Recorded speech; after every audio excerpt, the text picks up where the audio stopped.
ఇంకా ఎన్ని రోజులు మమ్మీ ఈ గెటప్? అమ్మాయి అమ్మాయి అమ్మాయి, ఆ భూమి ఇంకా తెలివైందే.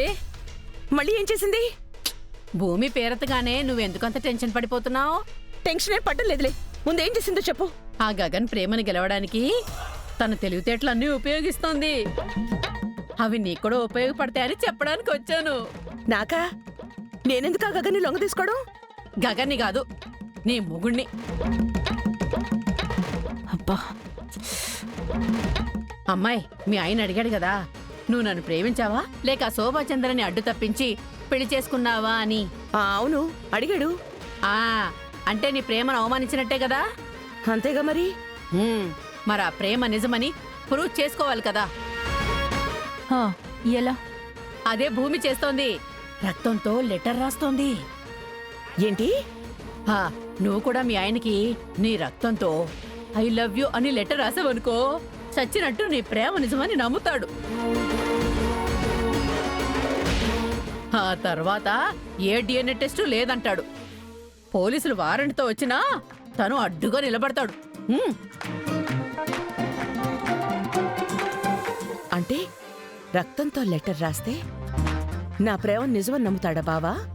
ఫుల్లుగానమ్మాయి.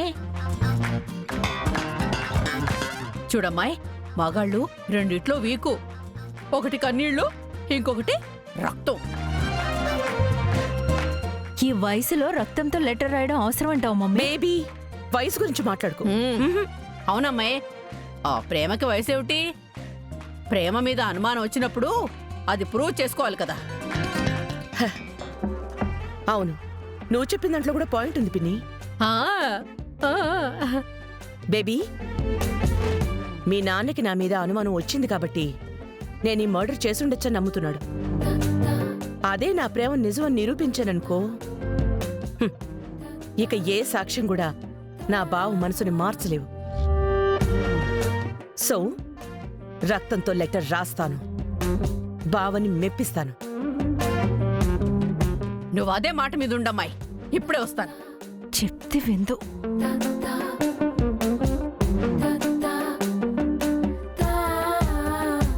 ఇదిగో అమ్మాయి కత్తి, ఇదిగో ఇదిగో, కొంచెంతో సరిపెట్టకు. ఐ లవ్ యూ అని 100 సార్లు అయినా రాసి, అప్పుడు ఎఫెక్ట్ గట్టిగా ఉంటుంది. అలాగే పిన్ని, రాసేద్దాం. ఏది నీ చెయ్యవు? ఏమిటమ్మాయి నా చేపట్టుకున్నావు? ఆశీర్వాదం కావాలా? నా ఆశీర్వాదం ఎప్పుడూ నీకుంటుందిలే అమ్మాయి. అయ్యో, అమ్మో అమ్మో, అయ్యో, ఏమిటమ్మా ఇది? పుచ్చకాయ కోసినట్టు నా చెయ్యిలా కోసేసావు. చిన్న గీతలే పిన్ని. అయినా నీ ప్రేమ కోసం నా రక్తం దారిపోస్తావా? రక్తం ఎవరిదైతే ఏంటి పిన్ని? నీ రక్తం వేరు, నా రక్తం వేరా? చూడు, ఆయనకు కావాల్సింది రక్తంతో రాసిన ప్రేమ లేఖ, అంతేనా? ఇంకా నయం, నా పే కొయ్యలేదు, చచ్చరుకునేదాన్ని. అమ్మో అమ్మో, నా రక్తం. అమ్మాయి, అయ్యయ్యో అమ్మాయి.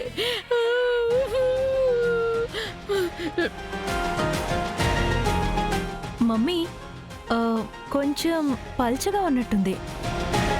3-4 సార్లు దాని మీదే రాసావనుకో, బాగా తిక్కగా ఎర్రగా కనిపిస్తుంది. నువ్వు ఆగవు అమ్మాయి, అంటావు.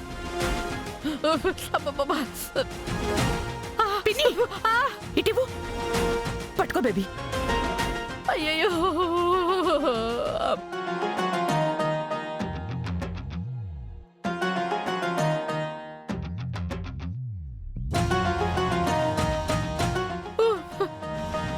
తల్లి కూతుర్లు ఇద్దరూ కలిసి నా రక్తాన్ని పిండేస్తున్నారు కదే. బా, ఎంత అందంగా ఉందో. బాగుంది కదా పిన్ని? చక్కగా ఎంత ఎర్రగా ఉందో చూడు. బేబీ పట్టుకో. ఇది వేసుకోలేక చస్తున్నాను. ఇటివ్వు. చూడు, ఇక వెళ్దామా? బాగుంది కదా? చాలా బాగుందమ్మా. రా బేబీ, నువ్వు దానికి మందేసుకో. వేసుకో. మందేసుకోవాలంట. చెయ్యి ఎంత ఈజీగా కోసేసిందో.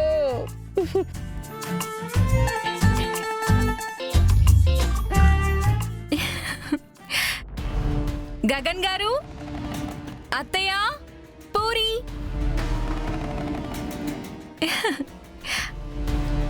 హాయ్ వదినా.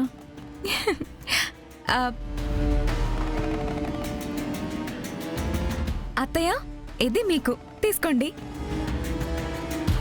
తీసుకోండి అత్తయ్య, తీసుకోండి. పూరి, ఇది నీకోసం మా అన్నయ్య స్పెషల్ గా సెలెక్ట్ చేశారు. తీసుకో. అన్నయ్య ఆయన పంపించారంట, తీసుకుంటాను. తీసుకో. థ్యాంక్ యూ వదినా. మీకు మాత్రం నేనే స్పెషల్ గా సెలెక్ట్ చేసి తీసుకొచ్చాను. తీసుకోండి. ఇప్పుడు ఇవన్నీ ఎందుకు? అదేంటి గగన్ గారు అలా అంటారు? నేను ఈ ఇంటి కోడల్ని.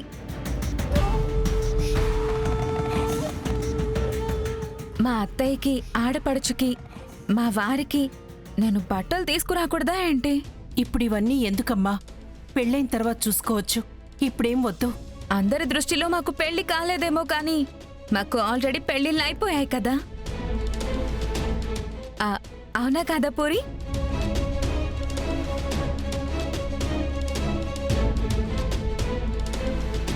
నాకంతా అర్థమైందిలే. సరే, ముందు వెళ్ళి బట్టలు మార్చుకొనిరా. సరే.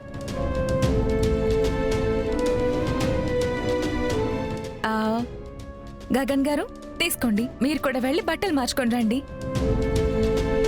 తీసుకోండి, వెళ్ళండి.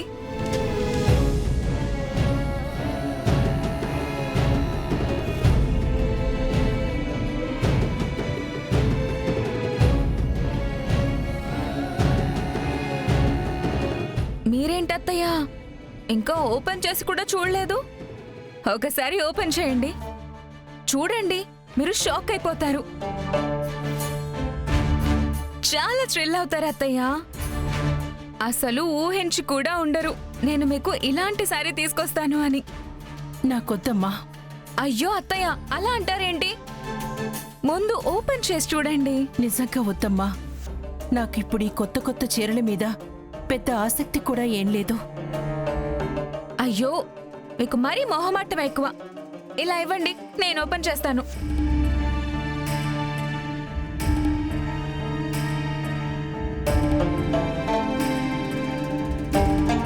ఇదిగోండి, మీకోసం స్పెషల్ గా తీసుకొచ్చాను తెల్ల చీర.